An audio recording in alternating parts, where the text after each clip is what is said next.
Hello, সবাই কেমন আছো? তো দেখো আমাদের একটা ঘরোয়া অনুষ্ঠানের মেনুগুলো তোমাদের সঙ্গে শেয়ার করছি। তো প্রথমে চলে এসেছিলো পাতা গ্লাস, তারপরে হচ্ছে স্যালাড লেবু, সাদা ভাত, সঙ্গে রয়েছে মুগের ডাল।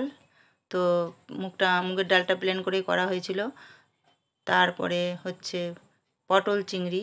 তো পটল চিংড়িগুলো বেশ বড় বড়ই ছিল, আর সবজিটা খেতে সুন্দরই হয়েছিল। তারপরে চলে এসছে পাবদা সর্ষেটাও দারুণ হয়েছিল। তারপরে কাতলা কালিয়াটাও খুব সুন্দর,